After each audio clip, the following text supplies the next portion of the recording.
Hey, Olalu. Hey, Bria. Welcome to the His and Her Money Show. Hello, guys. How's it going? Hi, how are they? We're glad to have you guys on the show because, man, you guys have been super focused. Yeah. You guys have been super disciplined.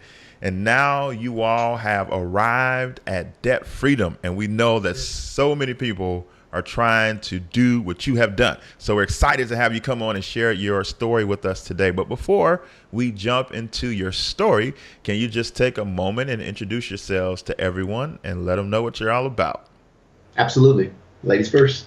So I'm Bria Oganyemi. I'm a licensed realtor here in San Diego, California. That's really what I do. I'm a mother and a military spouse. So yeah, it's pretty tough life. Very busy.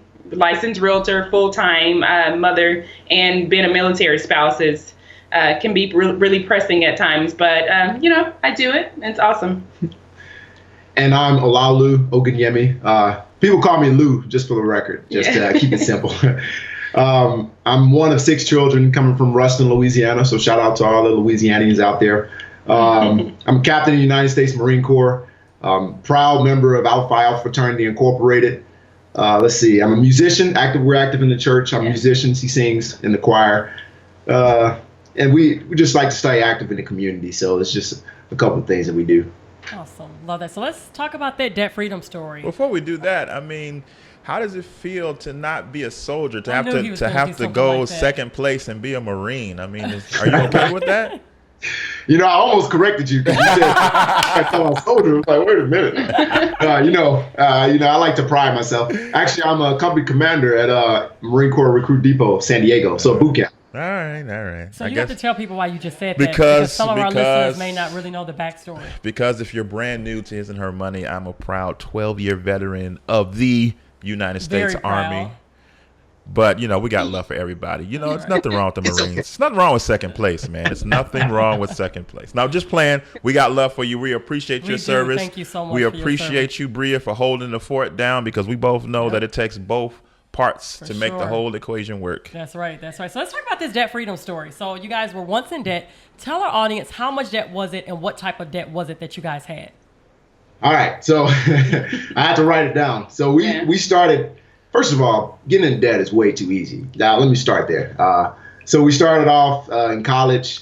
So she started off, with some student loans. Yeah. Right. So we both had full ride scholarships. So I had to, stick a peg in that one. So we had full ride scholarships through TOPS. It's a scholarship program in Louisiana. And then we got, academic scholarships from Grambling State. And for me personally, I applied to anything. If I even partially qualified for it, I applied. So that's a little plug for all the ones in junior high and high school. Apply for every scholarship there is.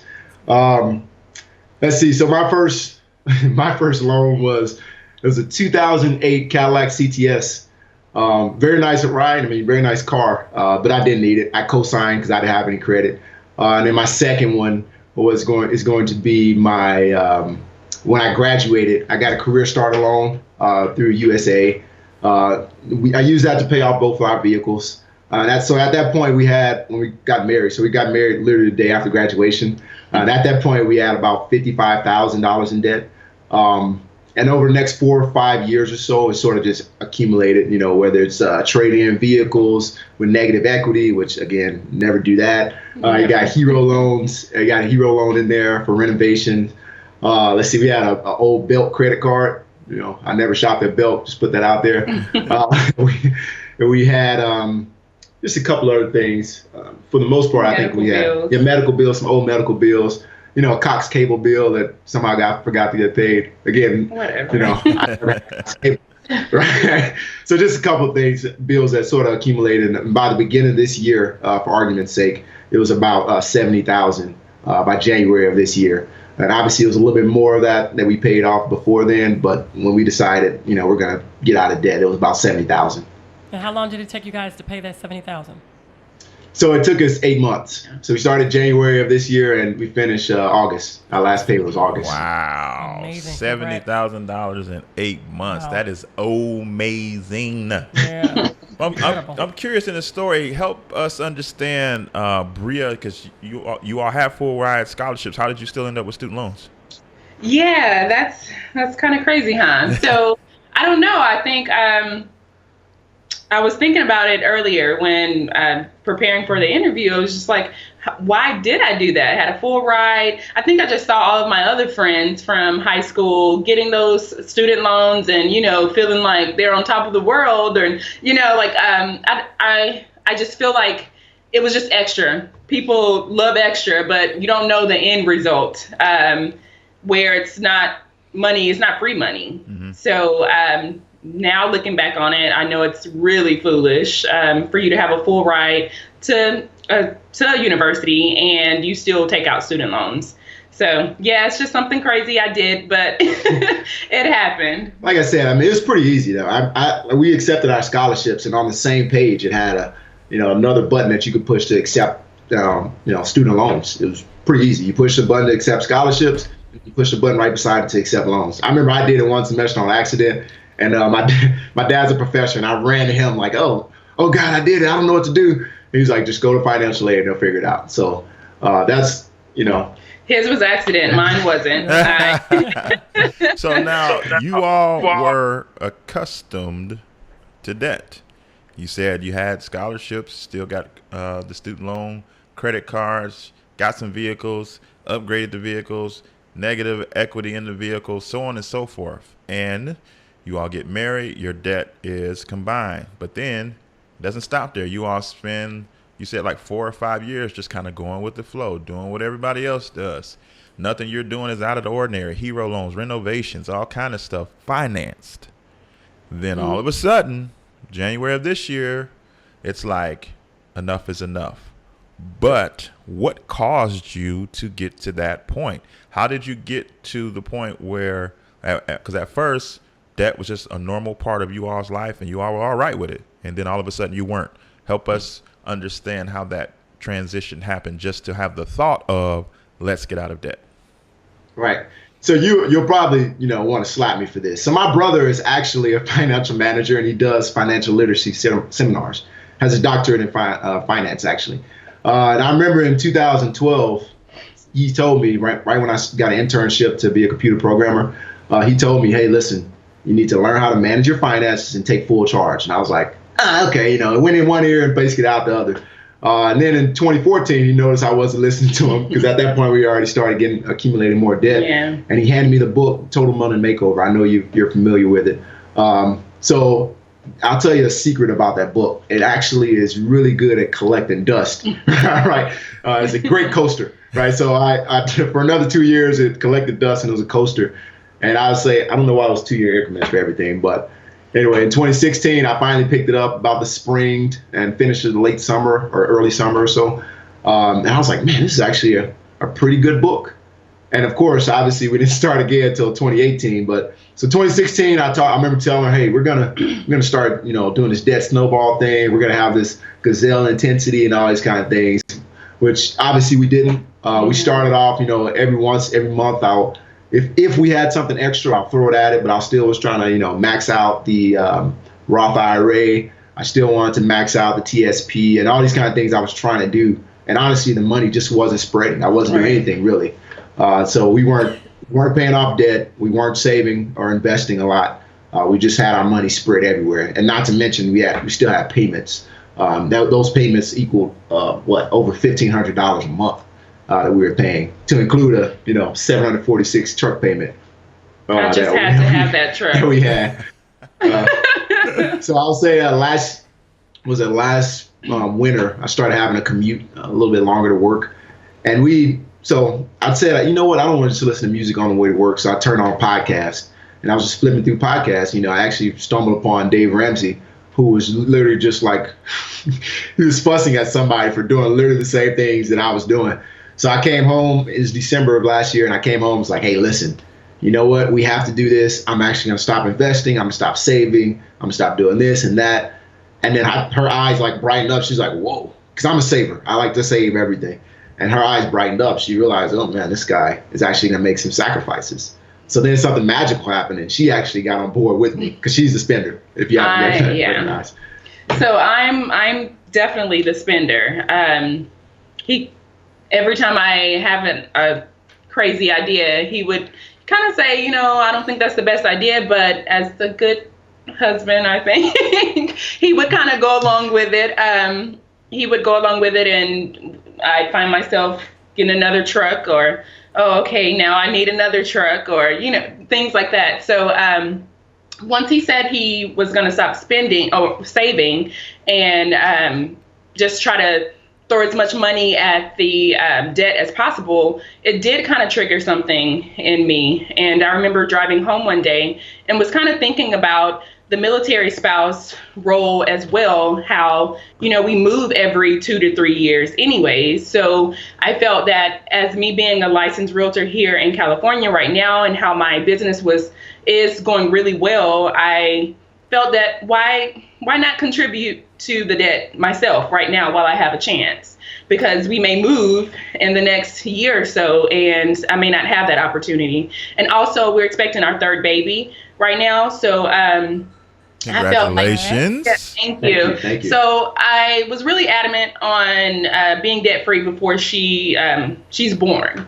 So that really, I think that really triggered something. I saw that how much he was sacrificing, and I just got on board as well. I think it just triggered something for me. So that's so awesome. A lot of times we tell spouses, or sometimes if they say that their spouse is not on board, and we always tell them, be the change that you want to see in your spouse. Yeah. And I think that it's so beautiful that at first your husband came, he had this great idea, and it took you a little while just to think about it. But as you start to think about your role, I think that's so important. As a spouse, we have a role to play. And it's so important that if you did not contribute to this debt freedom payoff, you guys probably wouldn't be debt free right now. So the power of both people being like on one accord is powerful. And I think that your story proves that in a sense as well. So talk about the mindset that you both had to put yourself in. Once you all finally said, okay, we're going to do it. Let's start off doing this. And what do we do? So talk about that mindset in order to prepare yourself to do this huge thing. I mean, 70,000 in what? 8 months. That's yeah. incredible. Cray. My God. Right. I know. So, like I said, I really successful in real estate. Glory be to God. So I really had to retrain my mind for every commission check that came in because, it would be great to go out and, shop a little. But at the same time, I had to really dig in and focus on what are needs and what are wants. And I really found out and learned that most things are wants and a few things are really needs. So just basically retraining my mind. Just that was the mindset I had to keep the end goal in mind. Because each time going in to pay down a truck payment, it was very bittersweet. I wanted that truck, and by the end, I'm like, no, this was not needed at all. So, that was the mindset, just retraining my mind and knowing that, and the mindset of we joined accounts as well. That's another thing that we didn't discuss. But from the beginning, before I jumped on board, we had 2 separate accounts, guys. Like, not that, it was basically my money, his money type thing. And talk about that. I want you guys, don't go over that really fast. Really talk about that, because I think that's so common. A lot of times when people hear that we have joint accounts, and actually our recommendation for couples is that you're on one accord, unless of course somebody's being crazy with the money, but talk about that. Talk about that process. For all these years, right, you guys had separate accounts. And now all of a sudden, not only are you guys getting out of debt, but you're saying, let's actually merge our accounts. That's a whole lot of mindset shifts. Talk about that, because there's a lot of couples that are probably listening right now, and they're like, okay, how did that work? Yeah. So I'll start first, and just basically, for all the years that we've been married, it was separate accounts, but I didn't work as much. Or not as much as I'm working here. I didn't have like a full-time career. So we did have 2 separate accounts.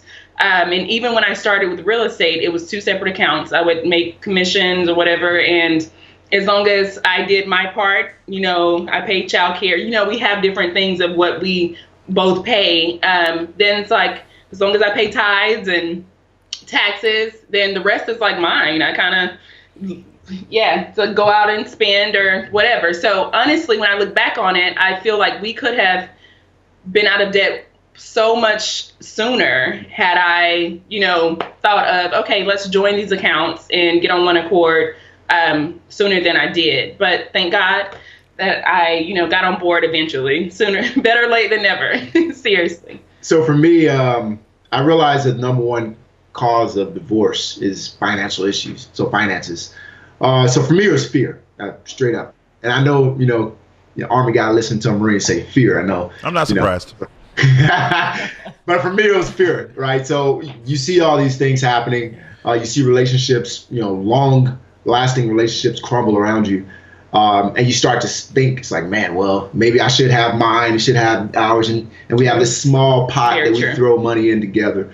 But what I realized is that we still lack communication. We lack certain connection and intimacy in certain areas because we didn't have that communication. We didn't talk about finances, which is a huge, huge barrier. And then one of the things, like I said, one of the things is like we brought that from our single lives. We brought all kinds of things from our single lives that we talked about, right? We talked about a lot of things from our single lives that we may have done in the past, or things that like goals that we had. Finances weren't really on the table. We talked about long-term goals that we have, but we wouldn't talk about finances. And I think that's a huge issue, because if it's the number one cause for divorce, you probably should be talking about it. You probably should be on one or with one accord. But again, that was something that, for me personally, it was fear. I was taught, and this is probably the wrong teaching, but I was taught that, hey, you know what? You take on the bills, let her have her little money and do her thing. Not little money, but you get what I'm saying. So let her have her money, do her thing.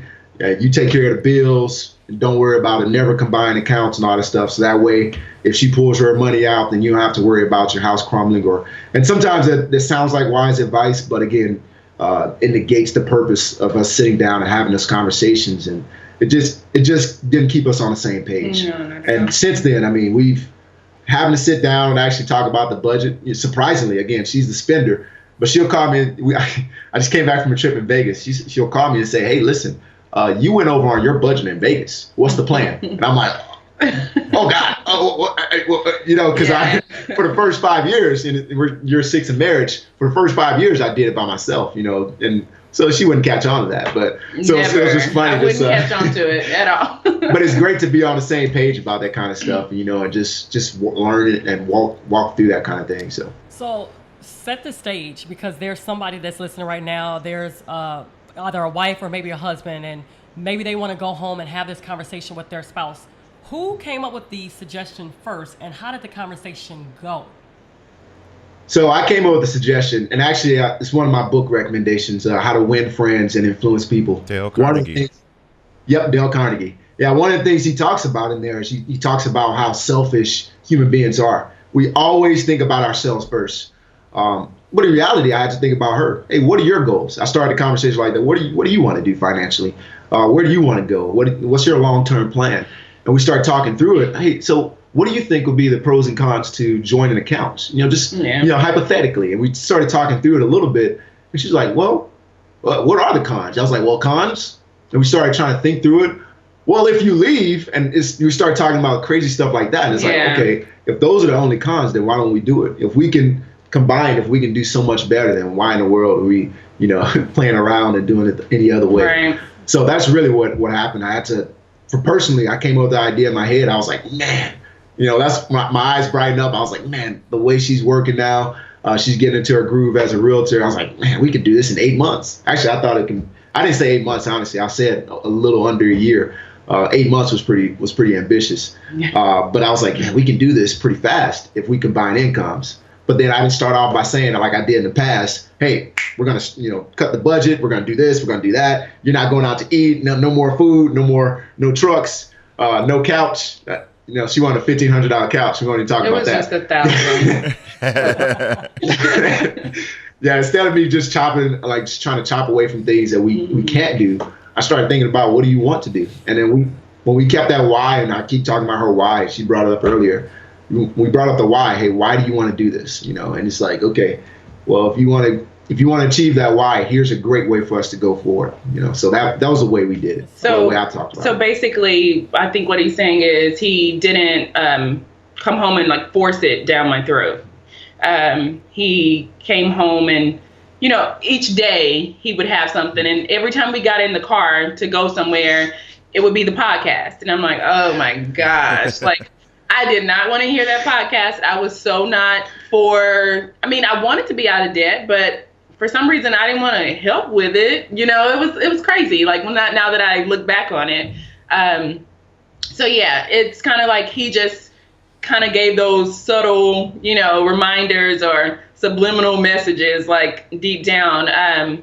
Everywhere we went, we listened to podcasts each time we got into the car. And super romantic. Yeah, very romantic. On dates, we would go on dates and we're on the way out to eat. No, seriously. It would be like a podcast in the mix.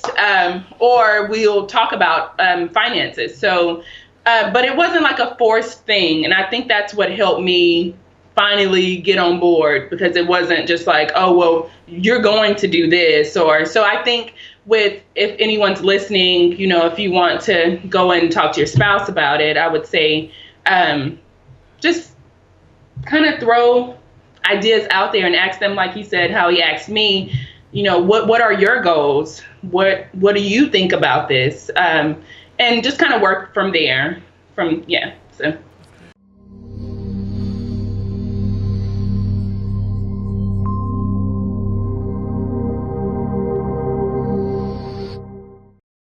Imagine a life where your money isn't strangled by mortgage payments. Imagine what you could do when you don't have to send them money that you work so hard for. Come get simple, powerful, and real solutions to eliminating monthly mortgage payments forever. America's #1 money couple presents Crush My Mortgage. In this exclusive course, you will be equipped with strategies to help you move faster toward the promised land of owning your house free and clear. Learn strategies to help you in the areas of payment acceleration, extra income generation, and wealth creation, all to help you crush your mortgage. Visit crushmymortgage.com and get started today. Join us on the path to power, freedom, and legacy. That's crushmymortgage.com.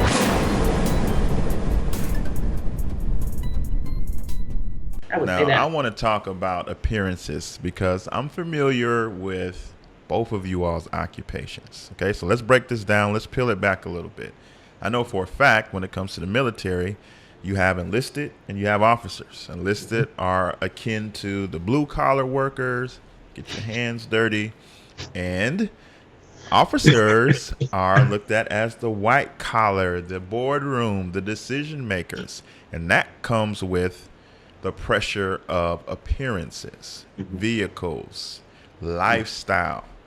Now, Bria, you are a real estate agent, a top performer by your own admission. And that comes with a certain look. You got to pull up to those showings in a certain kind of vehicle, in a certain type of outfit. And you have to stage homes and you have to take people to this place and that place, maybe even meals here or there. So both of you all are in careers that have some pressure to have a certain look. And you all lived that for a while. And now that you have made this decision this January, how did you handle that pressure of no longer worrying about trying to appear like this or that because you had this new focus? That couldn't have been easy.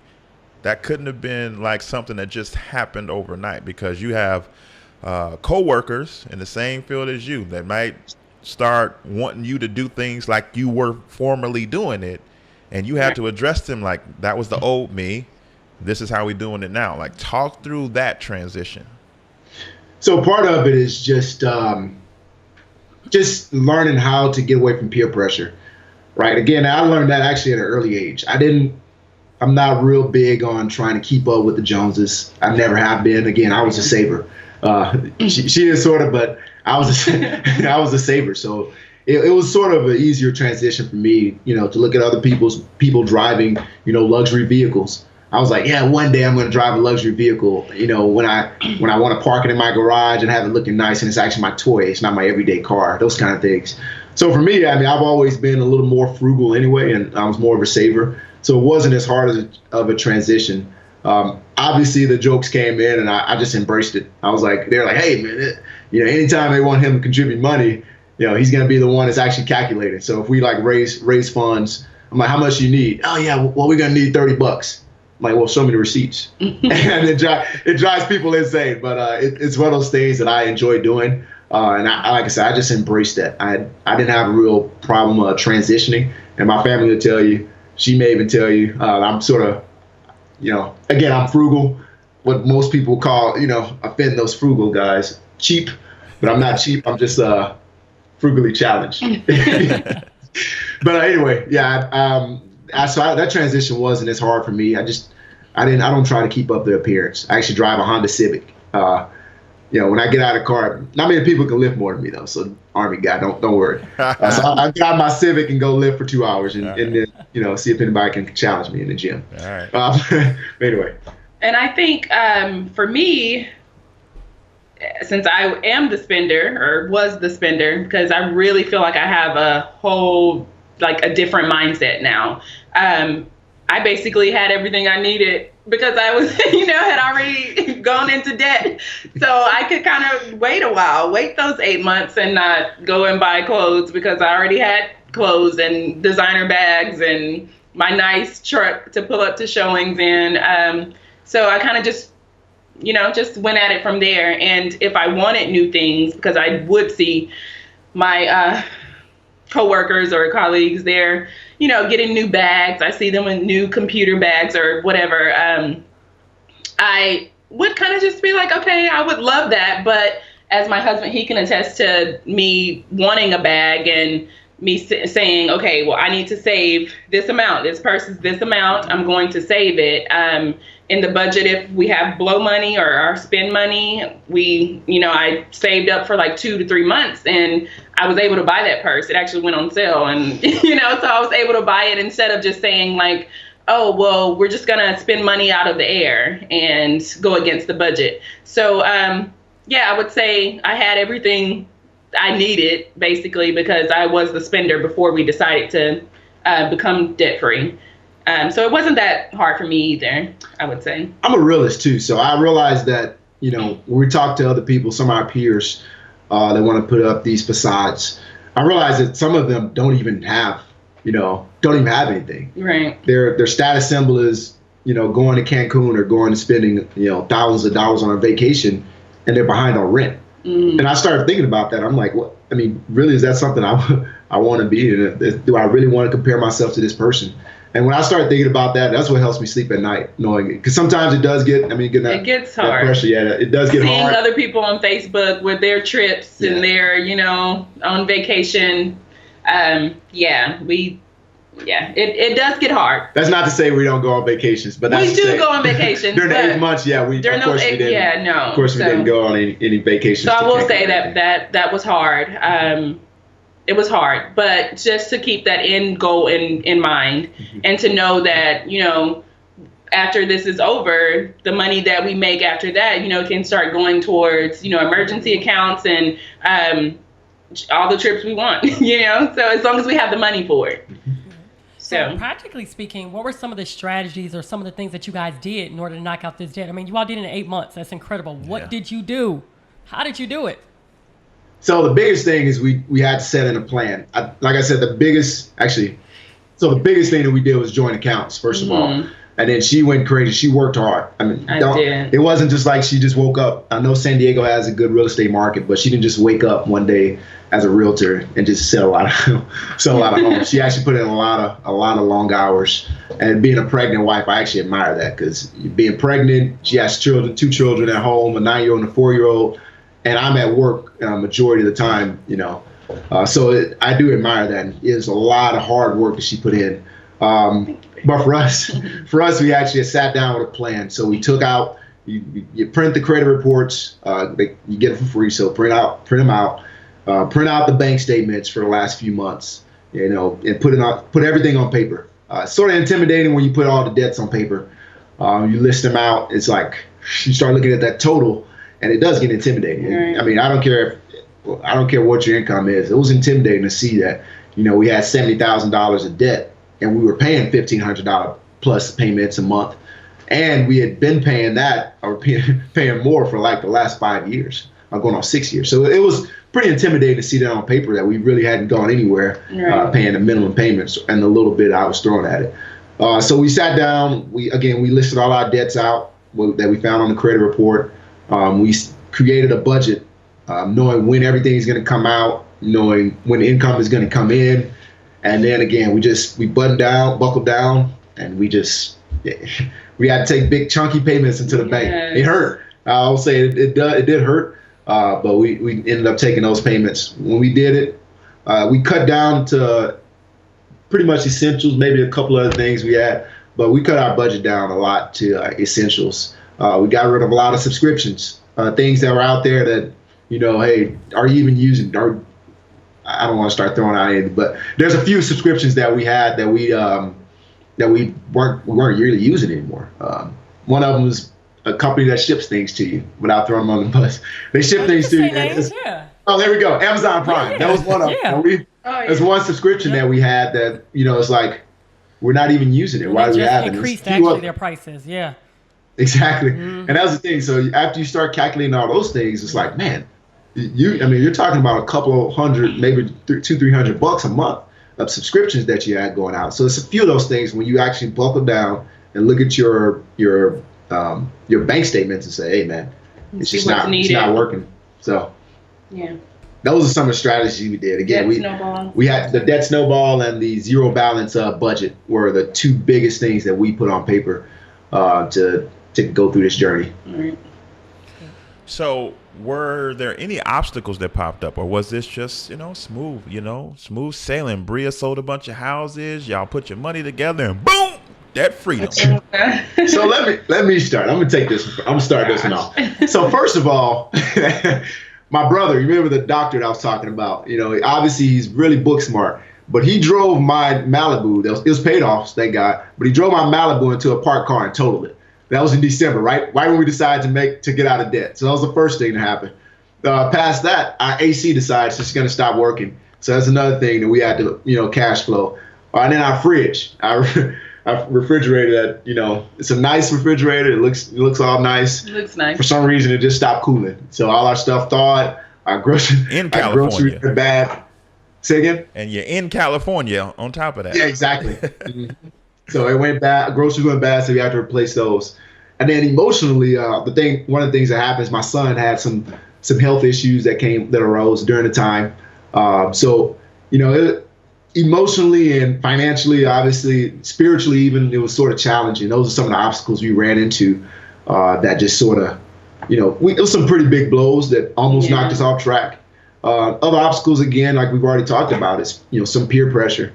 Some other obstacles is, you have a wife who's working hard and she's making a lot of money, and she's a spender. And sometimes it's hard. It's hard to, although I try to convey, the message clearly. We're almost there, even though we weren't almost there. Sometimes it's hard to say, hey, we should delay gratification.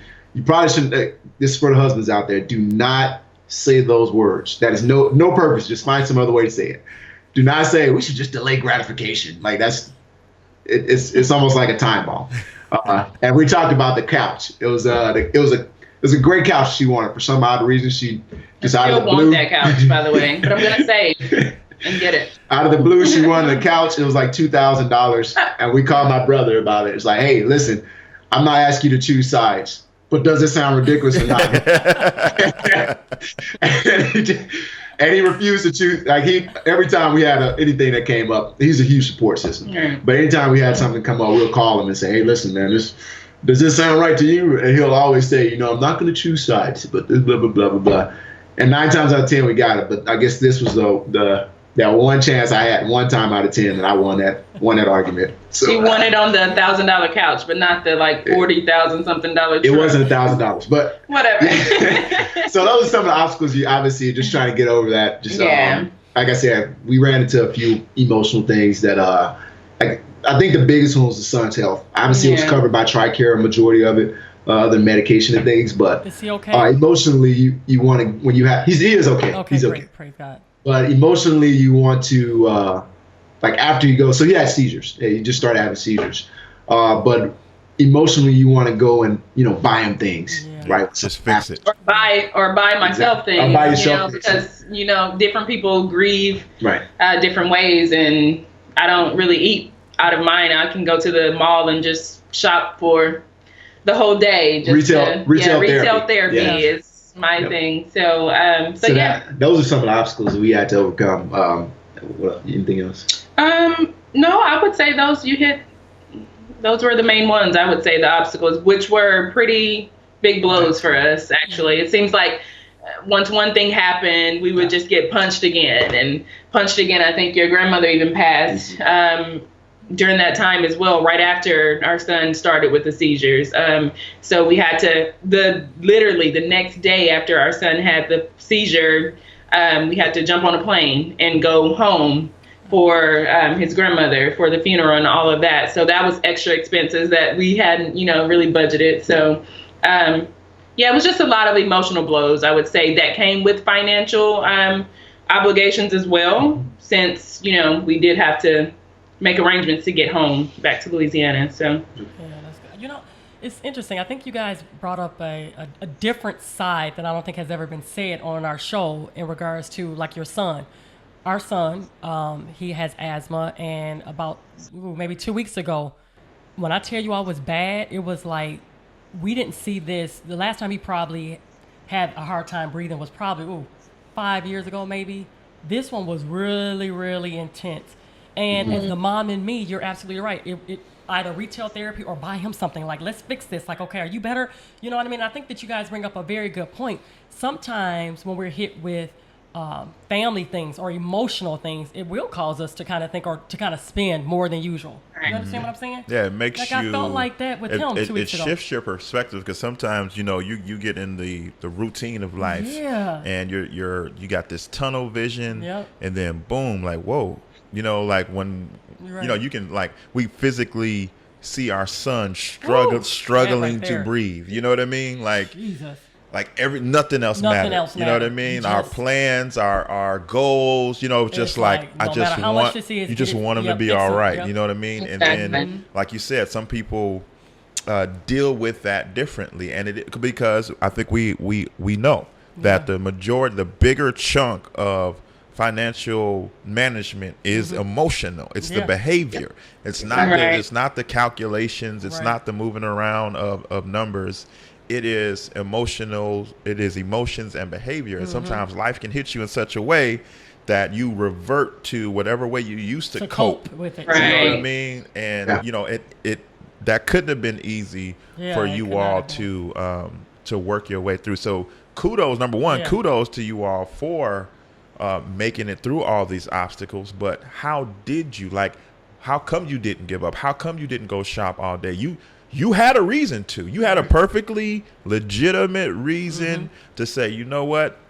Let's just take a break. I just need to go to the mall, or the car. He told her a car. But let's just go get another car. We'll start this again another time. How come when these things arose, you didn't let yourself get off track? How did you stay motivated, and how did you stay focused?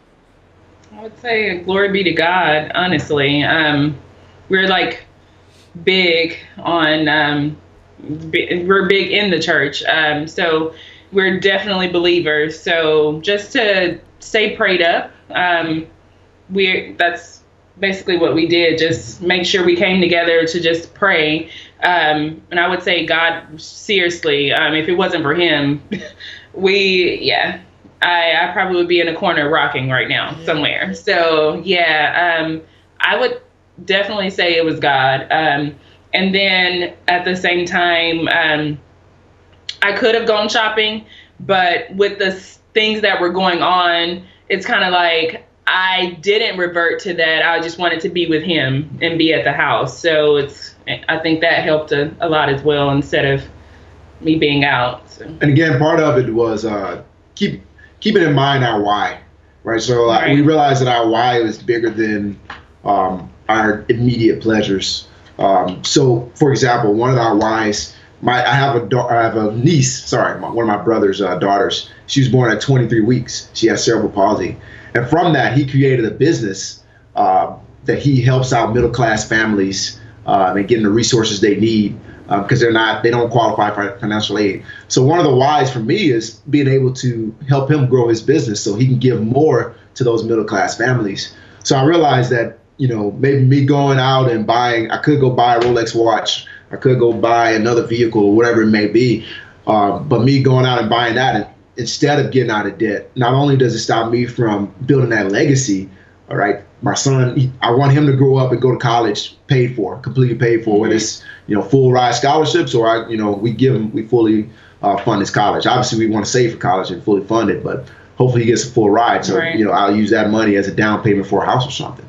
I started thinking about that. We think long term. It's like, hey, obviously right now he may be having some physical issues, but at long term, if we continue in the way we're doing, then he'll be set up for success in the future. So right. our whys were just so big that we were like, yeah, we can't lose focus regardless. Yeah, we still have a couple things. So we had a couple things. Maybe we went out to eat, or we bought him like a like each Power Ranger time toy. So something happens, like we'll get him something, but it's not like something that's big, and it's still, to me, I want to say it's still in the budget. It's controlled, yeah. It's controlled. Yeah. Like we have everything's color coded, so I'll know like, okay, it may not be in the budget to go get toys this month, but we have a little extra for restaurants, so we may not go out to eat as much. So just kind of like shift some things around.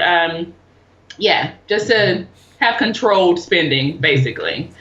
So talk us through that moment when you guys made that last debt payment. Oh, it's kind of funny. So the funny thing about that is actually we walked into the bank, and I remember I asked them for the payoff. It was the truck, the last thing we had to pay off. I asked them for the payoff, and they gave me a number, and we wrote the check, and we were all excited. I was so excited. I ripped the receipt, and we just took a picture. It was so exciting. And then I was like, man, we still have not, I think a week passed, and I was like, I haven't heard anything. We haven't gotten a license or anything. So let me not the license, but the title. And I was like, man, let me call real quick and see what's going on. And we still owe $60 on it. We still had $60 on the balance. I was like, maybe they gave you the wrong number? Yeah, they gave us the wrong number. And ironically, I went in there and it was not. I guess it's not ironic, but I went in there and I was in there, and the girl there, the teller, she was just like so excited. She's like, "That's what I'm talking about." She like daps me up. She's like, "You take the $60. You know what? Take your change and everything." She was so excited about it. And it was a guy. He said, "Hey, and we'll love for you to come back and get another loan from us." And as happy and bubbly as I am, I couldn't force myself to laugh. It was ridiculous. He's like, "Yeah, we'll love for it." And I was like, "Oh, yeah, no." Lost my car now and pretend this didn't happen. But it was, just paying it off. It was a huge relief. We just having that freedom, like it is crazy. Like, because like we said, we have goals, long-term goals, obviously to build that legacy, but again, to have charities. Another thing I want to do is give back to the young guys in my area, somehow help them come, have opportunities, same kind of opportunities that we have. We have a foundation that we started in our family that we started a scholarship last year with. So we want to continue to give and that kind of stuff. So those are like the biggest things that I realized is like the next month was September. When September rolled around, I was like, all right, oh, man, look at all this extra money we have. Like, it was crazy how, because again, the truck note was huge. It was a huge payment. Yeah. $746 was the minimum payment for the truck note. And again, we were paying extra. So when you see that money sitting there, it's like, man, look at all this money. And one of the biggest things was we were able to bless another family in a tremendous way. And it was something I never would have thought we'd be able to do at a young age. Right. Some of us are young, but at a young age, I'm just messy. But at a young age, we were able to bless another family, and just to see the smile and the tears coming from their face, it was like, man, it was just an amazing feeling. So, and that was all because we were able to get out of debt. So, that's awesome. No. That's awesome. My question is, what was the family's response? Your brother, who has been coaching you guys, he's been your mentor, right? He's the one that gave you the book. So what did he say when you finally told him, hey, we're debt free? He almost went crazy. Like I texted him. I didn't even call him. I texted him, and he called me. He's like super excited. Like he tries to keep this stoic look about him, but he was real giddy. Like, really, man, you did that? He's just so excited. It was really funny to see. He's almost like a 4-year-old kid that we just we shared our stories with. But yeah, he was so happy. My dad was another one. He's super happy because my dad, he came from Nigeria. So long story short, he came over here to be a neurologist from Nigeria to Birmingham, Alabama. So I already questioned his decision making anyway, but but he came over here and he worked hard for everything that he had. So for him to hear like that we're learning in our early age, in our 20s, different ways to manage money or how to manage money, he was so ecstatic for us. And again, the whole family, like her mom, her sister, everybody's just been extremely excited for us and cheering us on. My his family for sure. My mom, my side of the family, they're really excited as well. I learned most of my behavior, spending from my mom. So she's she was a single parent. And she did the best that she could. We had everything that we wanted. But now that I'm older, I see how we had those things, which was, probably credit cards and, different things like that. So she is very excited that we're not following in that same her footsteps, and that we are debt free and can build a better life for us and our children. So. Yeah, they're all very, really, really supportive. So it's really great. What's the biggest lesson about life that you learned as a result of going through this process? The biggest lesson out of this, I would say, hands down, is if you don't have money for something, you don't need it. That's what I've learned from this. I think the other day he said he was dreaming, looking on his phone at the G models of the Benz trucks. And I was like, how are you even looking at that? Like, he was like, I'm just dreaming. I said, well, I can't dream for a while now because my heart is hurt from paying that truck off. I'm like, no, like I will drive that truck until the wheels fall off, or we have the money to actually go to the lot and give them the money for the truck. I will never, financing is really not an option right now for me. Like, if you don't have the money for it, you don't need it. You can save for what you want. And we're teaching our children that as well. I go in the stores and I've already noticed that my 9-year-old daughter has learned so much from me. First off, I will say from me, because of my actions, my spending actions, like what I used to do. So she'll go in the store, and if she has $2, she's going to have a heart attack or something if she can't spend her $2 in that store. And it doesn't matter what she gets. She can get a piece of gum or whatever. She has to spend that $2. And I'm like, well, you didn't really see what you wanted in that store. How about you save it and wait till you go? So I'm just trying to teach her those things because she's learned some bad habits already. But now that we are debt free and she knows that we're debt free, she's really excited about it. Now we can try to retrain her mind as well while she's still young, because I just learned this just now, So yeah, that's the biggest life lesson. Save for what you want. If you really want it, you can save and wait for it. So yeah, that's mine. Well, for me, the biggest life lesson is don't be hard-headed, right? So actually listen to wise advice and apply it. Another one is I realize that individually, we like to think of ourselves intelligent and hard workers and go-getters. But as a team, we're lethal. Like, we can accomplish anything. Sure. And that was one of the biggest things I learned. If we just share, we communicate and we share each other's burdens and rejoicing when each other are happy, we can just tackle any obstacle that comes, anything that comes our way. Another thing is, and this is why I'm appreciative of what you all do. Knowledge is great, but applied knowledge is what's really powerful. And that's one of the biggest things that I learned. It's like, I can learn all I want about finances and being out of debt and all this kind of things, and having all this, I can talk to anybody, have an intellectual conversation about finances, but it means nothing if I'm not applying it to my personal spending or my personal life. So that was one of the other hard lessons that I learned. But overall, we sort of already talked through like just working together, and that was, again, that was big. It was huge for our marriage. The conversations now are so much different. The communication is so much different. I'm still getting the hang of, having somebody else actually, working with me with the budget. Yeah. And getting the hang of somebody saying, hey, did you overspend $1? And I'm like, $1? Can I get a break? But, so we're still getting the hang of it, we're working through it. But it's great. It's really great to just sit down and have that quality time.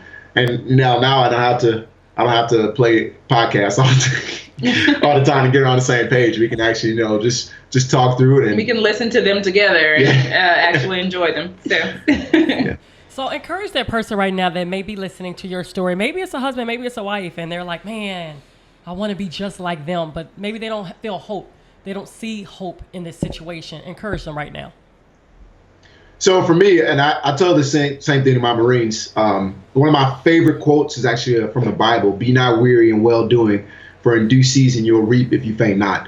In other words, commit to making sound financial decisions and just trust the process. That's really the first thing for me.